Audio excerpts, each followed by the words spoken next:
अन्नदाता। पग पग पर है संग तुम्हारे अन्नदाता। लहू किसानों का बन के पसीना सींचता है धरती का सीना। मेहनत का तेरी हक दिलवाने, नई तकनीक नई खोज बताने। पशुधन को गुणवान बनाना, पौध सुरक्षा को सिखलाना, खेती के सब गुर समझाने, भारत का सरताज बनाने। आठों पहर है संग तुम्हारे अन्नदाता अन्नदाता। नमस्कार, मैं शालिनी आप सभी दर्शकों का अन्नदाता कार्यक्रम में स्वागत करती हूं। हर रोज की तरह आज भी हम कार्यक्रम में लेकर के आए हैं खेती बाड़ी से जुड़ी हुई बहुत सी लाभकारी जानकारियां। तो चलिए सबसे पहले देखते हैं कि क्या है विशेष आपके लिए आज के कार्यक्रम में। धान की अगेती उपज के बाजार भाव से परेशान हरियाणा के किसान। औषधीय पौधों के कीट एवं रोगों से बचाने पर जानकारी भाग 3। दुधारू पशुओं के हरे चारे की पूर्ति हेतु बरसीम की खेती।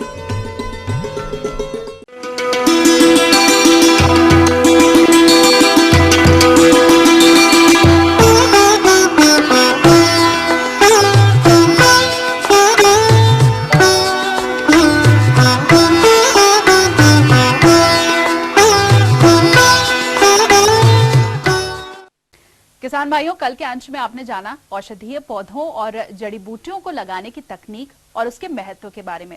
इसी कड़ी को हम आगे बढ़ाएंगे आज और जानेंगे इन पौधों और जड़ी बूटियों को किस प्रकार के वातावरण में रखा जाना चाहिए, साथ ही कीट और रोगों से बचाने के लिए कौन कौन सी जैविक विधि को अपनाया जाना है। जानते हैं कृषि वैज्ञानिक डॉक्टर दुर्लभ सिंह से। जो पौधा देख रहे हैं ये ईंट पर उगा हुआ बिगोनिया रेक्स का प्लांट है। इसकी भी मेडिसिनल वैल्यू बताई गई है कि इसमें कई जगह पे इस्तेमाल में आता है। और ये जो हरे रंग के पत्तों वाला आप देख रहे हैं ये एक फर्न की वैरायटी है और इसमें भी मेडिसिनल वैल्यूज़ बताई गई हैं। आप इस ईंट को देख सकते हैं प्रॉपर तरीके से कि ये प्योरली इस पे उगा हुआ और ये सूखे हुए पत्ते इस चीज़ को दर्शाते हैं कि ये कम से कम 2 या 3 साल पुराना स्पेसिमेन है। ये जड़ें इस चीज़ का प्रमाण है कि ये बिल्कुल इसमें इसी वक्त भी ये इसी के ऊपर ग्रो हो रहा है। और इसके अलावा ईंट के अगर हम फ़ायदे की बात करें तो और कौन कौन से फ़ायदे हैं? मेनली तो स्पेस की कंजम्पशन कम है। आपको सॉइल बचती है, स्पेस बचती है, आपको एक्साइटिकनेस ज़्यादा मिलती है। ऐसा प्लांट बनेगा जो दूसरे को अट्रैक्ट करेगा। इंसान चाहता है कि आपको कोई पूछे, आपसे कोई बात करे, आपको लगेगा कि भाई हम कोई बात नहीं हो रही। आपके पास कुछ ऐसी चीज़ है, आपका व्यक्तित्व ऐसा है कि आप लोगों को प्रभावित कर सकते हैं।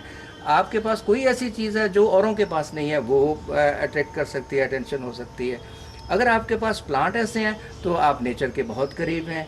और जितनी आप नेचर के करीब होंगे और किसी अनयूजुअल तरीके से चीज़ों को आप करेंगे, ऑब्वियसली आपके बिहेवियर के ऊपर प्रकृति का इम्पैक्ट रहेगा। जितना नज़दीक प्रकृति के रहेंगे उतना आप दूसरों के बारे में अच्छा सोचेंगे, क्योंकि प्रकृति नष्ट तभी करती है जब उससे खिलवाड़ करें। तो किसानों बागबानों को आप किस तरह का मैसेज देना चाहेंगे?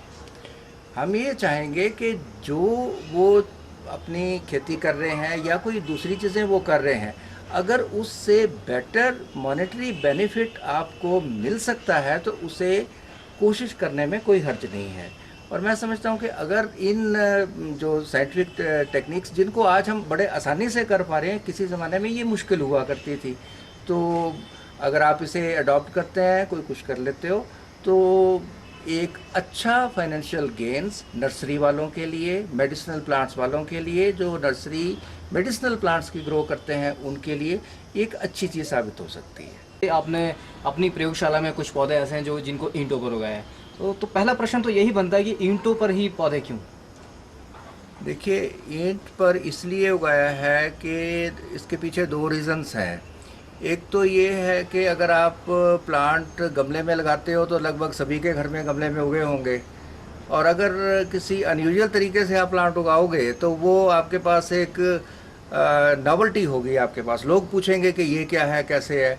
एक रीज़न तो इसके पीछे ये है। दूसरी बात ये है कि ईंट एक ऐसा मीडियम है जो कि पोरस है, इसमें छोटे छोटे छिद्र होते हैं।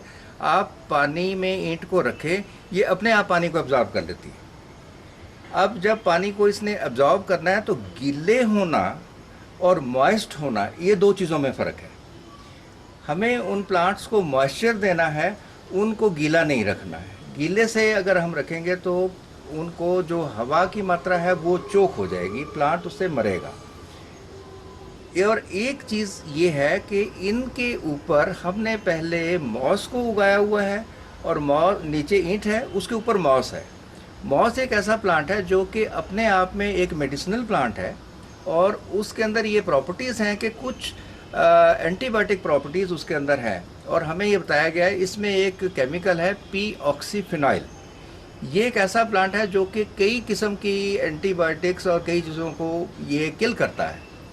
जब ये इसमें अपनी ही प्रॉपर्टी है और इसको भी आप यूटिलाइज कर सकते हैं, ग्रो कर सकते हैं। एट द सेम टाइम इसमें एक और गुण है कि जिस रॉक पे ये उगेगा उस रॉक को ये तोड़ के मिट्टी में कन्वर्ट कर लेगा। जब मिट्टी में ये कन्वर्ट करेगा, उस मिट्टी में इससे अगली स्टेप के जो प्लांट्स हैं, क्योंकि ये बेसिक प्लांट है, इससे हायर जनरेशन के जो प्लांट्स हैं वो उस पर ग्रो करेंगे। अगर हम और पौधों की बात करें तो यहाँ किस तरीके के पौधे हैं जो सिर्फ ईंटों पर उगाए जा सकते हैं? क्या सभी तरह के पौधे उगाए जा सकते हैं? जहाँ तक सिलेक्शन की बात है कि कौन से पौधे ईंट पे उग सकते हैं या नहीं, हमारी कंजर्वेटरी में ऐसा कोई लिमिट नहीं है कि जिस तरह का ये पौधा ही उगेगा और दूसरा नहीं उगेगा। बट एक बात हम कह सकते हैं कि जो मेडिसिनल वैल्यू वाले प्लांट्स हैं वो कुछ ज़्यादा अच्छे से उगे। जो ऑर्नामेंटल वैल्यू के प्लांट्स हैं हमने वो भी उगाए हैं, लेकिन उनकी हमारा इंटरेस्ट इतना ज़्यादा नहीं है जितना कि मेडिसिनल प्लांट्स को बचाने का है। वो ज़्यादा क्वांटिटी में और कंडीशंस में हमारे पास यहाँ पे हमने एक्सपेरिमेंट किया और उसमें वो कामयाब रहे हैं। तो इनकी अगर लाइफ की बात करें, जो हम ईंटों पर पौधे उगाते हैं, तो उनकी अमूमन लाइफ कितनी हम देख सकते हैं? देखिए, एक ईंट पर अगर हम एक पौधा लगाते हैं, हमें ये जानना होगा कि ये जिस परिस्थितियों में हमने प्लांट को उगाया, क्या वो परिस्थितियाँ आपके पास मेंटेन रखी जा सकती हैं लंबे टाइम के लिए या नहीं। अगर वो शॉर्ट ड्यूरेशन की परिस्थितियाँ हैं तो आपका प्लांट की लाइफ भी उसी हिसाब से घट जाएगी। हमारे पास ये चूँकि एक कंटिन्यूस प्रोसेस है, हम उसमें उगाते रहते हैं, वो परिस्थितियों को मेंटेन करते हैं। मेरे पास 10, 12, 15 साल तक एक ईंट पे उगे हुए स्पेसिमेन जो है वो हमारे पास मेंटेन्ड है।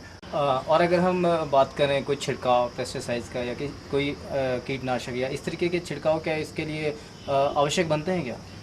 देखिए, ये एक भ्रांति है कि कीटनाशक के बगैर आपका गुजारा नहीं होता। आप ये समझिए कि हर कीड़े का, हर जीव का इस धरती के ऊपर कोई ना कोई उपयोगिता या उसका दोष रहता है।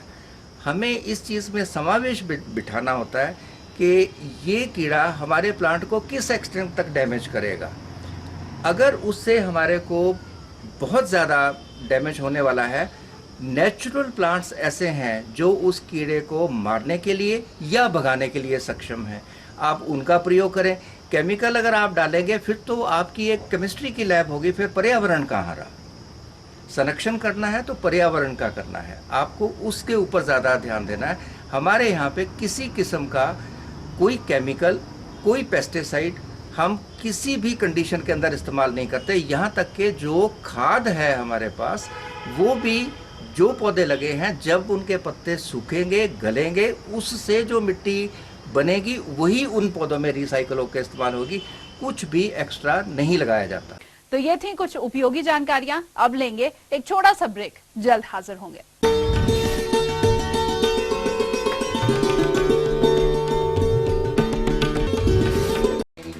मुल्क की आबादी का 15% हिस्सा आखिर तरक्की के मैदान में क्यों रह गया पीछे?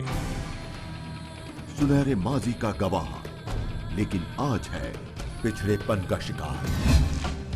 शिक्षा, रोजगार, तरक्की और सुरक्षा जैसे मुद्दों से आज भी है दो चार। सरकारों ने वादे तो खूब किए, लेकिन वादों से नहीं सुधरे अकलियतों के हालात। अधूरे ख्वाब के जरिए ईटीवी ने की अल्पसंख्यकों के मुद्दों को आवाज देने की संजीदा कोशिश। देखिए सरकारों के वादों और अकलियतों के हालात की सच्चाई बयां करता प्रोग्राम अधूरे ख्वाब।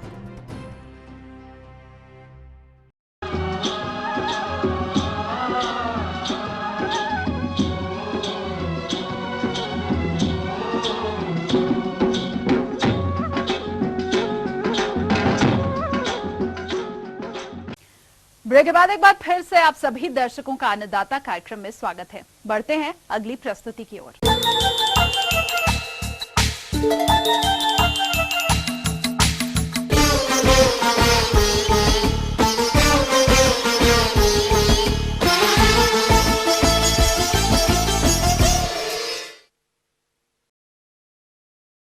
खेती में हमारे किसान भाइयों के सामने कुछ न कुछ समस्याएं आती ही रहती हैं, लेकिन इस समय हरियाणा के किसानों के सामने जो समस्या आ रही है वो है धान की उपज के बाजार भाव की। तो क्या सरकार इनकी समस्याओं का समाधान कर पाएगी? जानने के लिए देखते हैं अन्नदाता कार्यक्रम के माध्यम से हमारे संवाददाता नवीन मल्होत्रा की ये रिपोर्ट। देश भर में धान की फसल में अग्रणी माने जाने वाला हरियाणा राज्य का कैथल जिला, यहाँ के किसान इस बार धान की फसल में लगी बीमारियों और साथ ही साथ अगैती धान की फसल अनाज मंडी में पिट जाने से बेहद चिंता में हैं। बेचारे किसान इस बात को लेकर दुखी और हताशा है कि पहले गेहूं की फसल बेमौसमी बरसात के कारण बर्बाद हो गई। फिर उसके बाद किसानों को यह बड़ी उम्मीद थी कि धान की अच्छी फसल हो जाएगी, अच्छे दाम मिलेंगे, जिससे उन्हें कुछ राहत मिलेगी। किसानों ने जब अपने खेतों में धान की रोपाई की तो उस समय अच्छी बरसात होने से किसानों को धान की अच्छी पैदावार होने के आसार दिखाई देने लगे थे, लेकिन धान की फसल में अचानक बीमारियां लग जाने से और धान की अगेती किस्म 1509 मंडी में दाम बुरी तरह से गिर जाने से किसानों को भारी निराशा हुई है। तो जिम्मेदार ने बहुत मुश्किल से धान पैदा किया, 6 महीने की मेहनत है, दिन रात की मेहनत से बड़ी मुश्किल से तैयार की हुई है और ऊपर से मौसम खराब है जी, बारिश के कारण भी जल्दी फसल के कारण कंबाइन से कटवा रहे हैं जीरी। तो अब देखो एक सरकार ने धान का भाव नहीं दे रही बिल्कुल भी, पिछले साल की बजाय तो आधा रेट है जी। बिल्कुल जिम्मेदार मरने के कगार पर है, आज फांसी खाने के कगार पर है जी, कुछ भी मूल्य नहीं मिला। अच्छा तो मजदूरी कर लेता जिम्मेदार जी, उसने अपना घर परिवार सारा धान के सिर पे करना है जी, तो क्या करेगा जिम्मेदार? मरने के सिवा कुछ नहीं है जी। आप बीज दवाई देख लो, खाद दवाई कितने महंगा हो गया है, आज से बाजार में बढ़ने लायक भी नहीं रहा, सारा बाजार मंदा पड़ा है, दुनिया का बुरा हाल हो रहा है, बिल्कुल घाटा है जी। आज जिम्मेदार जी इतने मरने के कगार पे आ गया कि आज अपनी एक रोजी रोटी का साधन जमीन है जी जिम्मेदार के पास, आज वो बेचने पर मजबूर है जी। आज उसको भी गांव में कोई खरीदने वाला नहीं है। जो जिम्मेदार ठेका पर जमीन ले रहा है, 50,000 रुपये का ठेका, जीरी लिगड़न लग रही है उसमें 20,000 की, तो कड़ा लग पूरी पाटा गवा, किसी हालत में भी पूरा हो सकता है। चल कोई बात नहीं, कीमत कम ज्यादा रेट हो सके, इस तरह थोड़ी है कि जो 3,000 रुपये फसल बिक्री थी, जो मतलब के 3,000 रुपये फसल बिक्री थी, 1,000 रुपये लग रही है पिटन, तो जिम्मेदार ने तो उस हिसाब से ले दी कि रेट अच्छे हैं, कम से कम ऐसा तो होना चाहिए नहीं, ठेका तो पूरा होता जिम्मेदार का, जिम्मेदार तो मारे गया, ब्याज भी नहीं पूरा होता इसमें, तो भाव मिलना चाहिए जी, भाव बिना तो कुछ भी नहीं है। वो जाए मतलब हर साल की इस तरह भाई 500-400 रुपये कम ज्यादा हो सकती है, इस तरह थोड़ी है कि भाई आते भी ज्यादा डोन मारी, 2-3 साल बैक गया जिम्मेदार, 2-3 साल बैक गए जी इस काम में। हमारी जो जिंदगी बेकार कर दीजिए बिल्कुल एकदम से। फसल न लेवा तो कुछ करने के लिए भाई हमारा कुछ शादी शुदी भी कराएंगे, कुछ चुनाई चुनी भी लगाएंगे, हमारी तो कुछ भी नहीं ना कोई बच्चा की शादी भी नहीं होगी या कोई चुनाई भी नहीं होगी, कुछ भी नहीं होगा इसके बाद में। और हमारे तो बस 15 लाख रुपये खाता में डलवाएंगे, फलाने करेंगे, दिक्कत करेंगे, हमारा तो गला घोट दिया जी, बस दुख के मारे ये बात कहने लग रहे हैं। आत्महत्या कर लेंगे और कुछ नहीं है, बच्चे को मार देंगे और आप भी मर जाएंगे, और क्या करेंगे इसके ऊपर? वो कुछ नहीं कर सकते। जब हमारा इतना नुकसान हो गया नहीं तो हम क्या करेंगे इसके ऊपर? हम तो जिएंगे नहीं, ना बच्चे को भी नहीं जिएंगे, ना आप भी नहीं जिएंगे। उसके बाद में क्या करेंगे? फसल के लिए क्या करेंगे? जब हमारी लड़कियों की शादी नहीं होगी, हमारे बच्चों की शादी नहीं होगी, हम मकान बैठने के लिए नहीं होगा, हमारा खर्चा पानी नहीं होगा, हमारे आरती से पैसे नहीं मिलेंगे, आरती से पैसे टूट जाएंगे, तो हम कैसे काम चलाएंगे? हम हमारे बिल्कुल साफ नीरापुरी हमारे सरकार ने धोखा कर दिया जी, बिल्कुल साफ।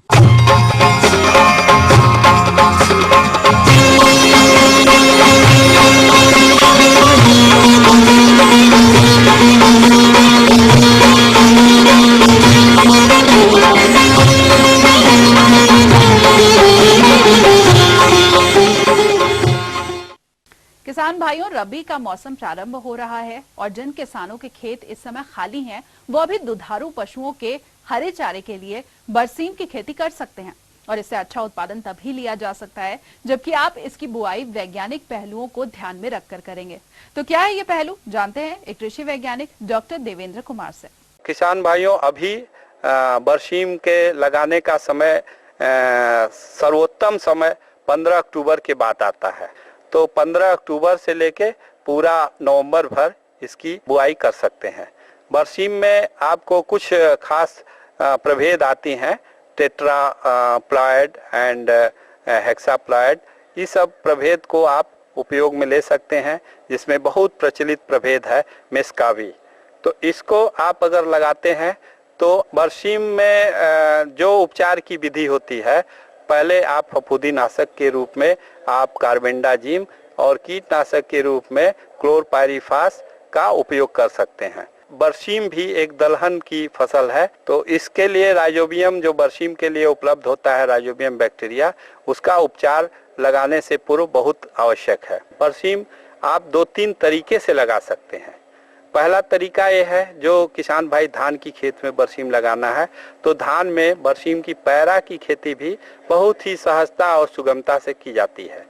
दूसरा तरीका है कि धान कटने या परती जमीन जो है उसकी जुताई करके उसको कदवा करके उसमें पानी भर देते हैं और उसके बाद उसमें उसकी पडलिंग करते हैं। उसके बाद उसमें पानी निकालकर बरसीम का सीड बिखेर देते हैं। इसमें किसान भाइयों को सलाह ये दी जाती है कि पूर्ण रूप से उपचारित बीज प्रति एकड़ 6 किलो से लेके 8 किलो की आवश्यकता होती है। बरसीम के साथ चूंकि प्रथम कटाई में काफ़ी कम चारा पैदा होता है, इसलिए उसके साथ 10 किलो जई का या 1 या 2 किलो सरसों का जरूर मिक्स करें, जिससे कि प्रथम कटाई में आपको सुविधा हो। दूसरा चीज़ ये है कि जैसे आप सीधे जमीन जुताई करके बो रहे हैं, तो पानी भरने के बाद उसमें आप डाई अमोनियम फास्फेट का प्रति एकड़ 40 किलो अवश्य डालें। ये इतना ध्यान रहे कि डाई अमोनियम डालने के तीसरे दिन आपको बरसीम का बीज डालना है, क्योंकि अगर तुरंत अगर डालते हैं तो बरसीम के जमाव पर प्रभाव पड़ता है। तो उसको डालें और तीसरे दिन आप बीज जो है उपचारित बीज उसमें डालें। पानी खेत में नहीं लगा रहना चाहिए जब बीज का छिड़काव करते हैं। सूखा विधि में तो कोई दिक्कत नहीं है, डाई अमोनियम फास्फेट को मिला के खेत में और उसके बाद बरसीम छिड़क के हल्का कल्टीवेटर चला के पाटा चला देते हैं, तो वो एक तरीका है। इसके बाद जो पैरा खेती करते हैं, उसमें जब धान पकने लगता है, लगभग कटाई से 4-5 दिन से लेके 1 सप्ताह तक पूर्व आप उसमें बरसीम का बीज छिटक देते हैं खेत में, और उसके बाद उसको जब जर्मिनेट कर जाता है तो सावधानी से धान काट के वहाँ से हटा लेते हैं। तो इस तरह से जो खेती करते हैं। बरसीम का जब पौधा 30 से 35 दिन का हो जाता है, उस समय एक हल्की सिंचाई की जरूरत होती है। वैसे तो इसमें नाइट्रोजन की जरूरत नहीं पड़ती है, मगर इनिशियल अवस्था में नोड्यूल्स का फॉर्मेशन कंप्लीट नहीं होता है, तब तक के लिए उसमें थोड़ा सा नाइट्रोजन प्रति एकड़ 15 से 20 केजी देते हैं, कि उससे आपका न सिर्फ बरसीम का बल्कि जो उसमें मिक्सचर लगाए हैं जई या सरसों की फसल, उसकी भी बढ़वार हो जाए। बरसीम की कटाई 40 से 42 दिन पर प्रथम कटाई शुरू हो जाती है। उस समय काटने पर ध्यान देना है कि आप बहुत नीचे से न काटें, नीचे से 1 से 1.5 इंच छोड़कर उसको काटें, और शुरू में काटते वक्त उसको ध्यान रहे कि जड़ नहीं निकल पाए उसकी। तो काटते जाएं। और इसमें क्या है कि एक रोटेशन बनाएं। जैसे अगर आप 1 एकड़ लगाए हैं तो आपके पास 6 मवेशी हैं तो उसको कैलकुलेट करें, क्योंकि बरसीम का एक कटिंग के बाद दूसरा जो फ्लश तैयार होता है वो लगभग उसको 35 से 40 दिन लग जाता है। तो किसान भाइयों को ध्यान रखना है कि जब कटिंग शुरू करें तो फिर इतना दिन का रोटेशन बनाएं कि वो 35 दिन कम से कम पुनः पहले वाले कटिंग पर आने पर 35 दिन लगे है। इस तरह से अगर बरसीम की खेती आप करते हैं तो इसमें आपको प्रति एकड़ 400 कुंटल हरा चारा पैदा होगा। आगे और भी है कुछ रोचक जानकारियां, पर यहाँ पर रुकेंगे। एक और कमर्शियल ब्रेक के लिए जल्द हाजिर होंगे।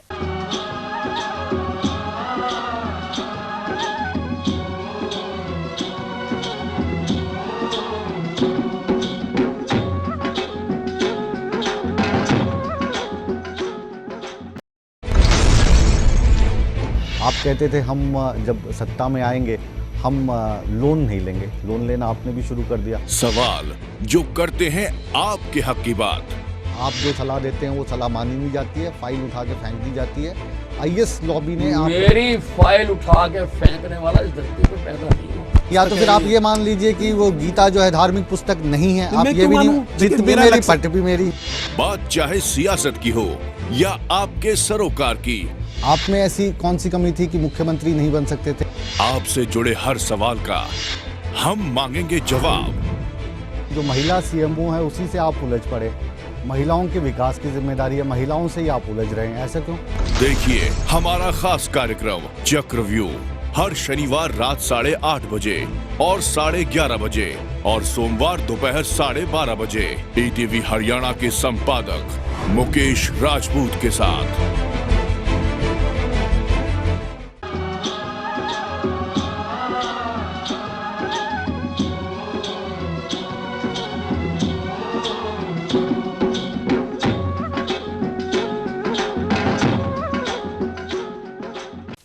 ब्रेक के बाद आप सभी दर्शकों का एक बार फिर से स्वागत है और चलिए अब रुख करते हैं अगली कड़ी की ओर।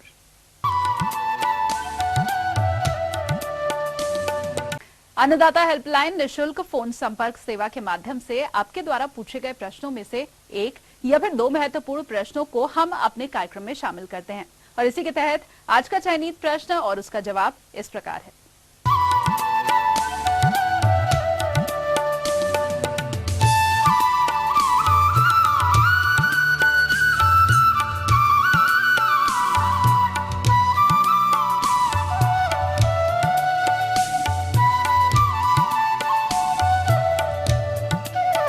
आमतौर पर खेतों में साल में एक बार उगाई जाने वाली शिमला मिर्च की फसल को पॉली हाउस में लगाकर किसान साल में 2 बार मुनाफा कमा सकते हैं। साथ ही पॉली हाउस में पैदा की गई शिमला मिर्च का रंग, आकार व गुणवत्ता अन्य से बढ़कर होती है, ऐसा मानना है नौनी विश्वविद्यालय के सब्जी विज्ञान विभाग के वैज्ञानिकों का। तो आइए मिलवाते हैं आपको नौनी विश्वविद्यालय के सब्जी विज्ञान विभाग के वैज्ञानिक डॉक्टर हैप्पी देव शर्मा से और जानते हैं शिमला मिर्च की फसल के बारे में संपूर्ण जानकारी। किसान भाइयों, आज आपसे शिमला मिर्च की प्रोटेक्टेड कल्टीवेशन के बारे में बातचीत करूंगा। शिमला मिर्च की 3 प्रकार की किस्में जो है उनका उत्पादन किया जाता है। पहली, जिसके फल जो हैं वो हरे रंग के होते हैं और जिसकी वैरायटी हाइब्रिड है, कैलिफोर्निया वंडर है। दूसरा जो है भारत हाइब्रिड है। इसके अतिरिक्त पॉली हाउस में इंदिरा नाम की किस्म का भी सिफारिश की जाती है। और पीले और लाल रंग की शिमला मिर्च भी आजकल काफ़ी प्रचलित है, जिसका उत्पादन विशेषकर पॉली हाउसेज में किया जाता है। पीले रंग की किस्म जिसकी सिफारिश की जाती है उसका नाम ओरिबिले और लाल रंग के फल जिस शिमला मिर्च के हैं उसकी किस्म का नाम बॉम्बी इस तरह से है। और इनका उत्पादन जो है वो पॉली हाउस में किया जाता है। पॉली हाउस में शिमला मिर्च की एक वर्ष में 2 फसलें ले सकते हैं। पहली जनवरी फरवरी में फसल को लगाकर जो है वो जून जुलाई तक फसल खेत में रहती है, जिसमें से 2-3 महीने तक तोड़ाई चलती है। और इसी तरह से जुलाई अगस्त में इसकी रोपाई करके फसल जो है वो दिसंबर जनवरी तक खेत में रहती है या पॉली हाउस के अंदर रहेगी और 2-3 महीने तक जो है प्रत्येक फसल की तोड़ाई जो है वो फलों की ले सकते हैं। पॉली हाउस में पैदा की गई शिमला मिर्च जहाँ ज़्यादा उत्पादन देती है वहीं उसकी जो गुणवत्ता है वो भी काफ़ी अच्छी रहती है, चाहे उसका आकार है या उसका रंग है, ये भी जो है वो काफ़ी अच्छे रहते हैं जब हम इसका पैदावार पॉली हाउस के अंदर। जैसा कि आप देख रहे हैं शिमला मिर्च के पौधे के 4 तने रखने की सिफारिश की जाती है।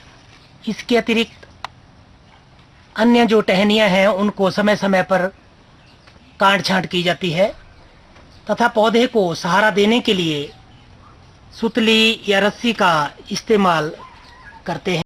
फसल को कीट पतंगों से बचाने के लिए येलो ट्रैप जैसा कि आप देख रहे हैं इसका इस्तेमाल किया जाता है ताकि पेस्टिसाइड का इस्तेमाल कम रहे और कीटों से भी निजात पाई जा सके।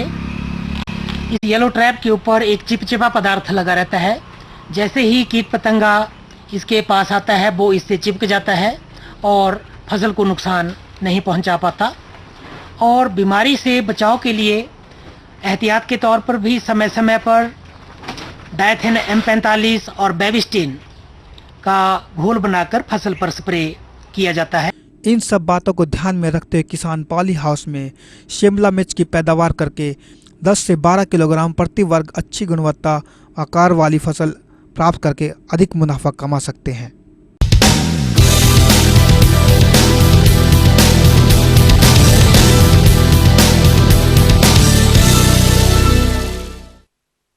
राज्य की विभिन्न मंडियों में कृषि उत्पादों के चढ़ते उतरते बाजार भाव की संक्षिप्त जानकारी इस प्रकार है।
और आइए अब देखते हैं कल दिखाए जाने वाले कार्यक्रम की मुख्य झलकियां। गुलाब की वैज्ञानिक तकनीक से खेती पर अन्नदाता की खास प्रस्तुति।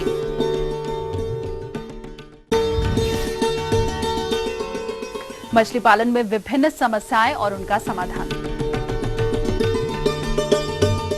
हम ये उम्मीद करते हैं कि आज का कार्यक्रम आप सभी दर्शकों के लिए उपयोगी रहा होगा। किसान भाइयों, अन्नदाता आपकी सेवा के लिए संकल्परत है। कृषि संबंधित समस्या और सुझावों के लिए आप हमें इस पते पर संपर्क कर सकते हैं। प्रोड्यूसर अन्नदाता ETV Haryana Himachal Pradesh Ramoji film city Hyderabad 501512। साथ ही आप हमें ईमेल भी कर सकते हैं। हमारा ईमेल आईडी है annadaata.hp@etv.co.in। इसके अलावा हमारे निःशुल्क हेल्पलाइन नंबर 180010084599 पर सोमवार से शनिवार सुबह 10 से शाम 4 बजे के बीच आप संपर्क कर सकते हैं। तो फिलहाल अन्नदाता की पूरी टीम को दीजिए इजाजत। कल फिर से इसी समय आपसे मुलाकात होगी कृषि संबंधित कुछ और रोचक जानकारियों के साथ। नमस्कार।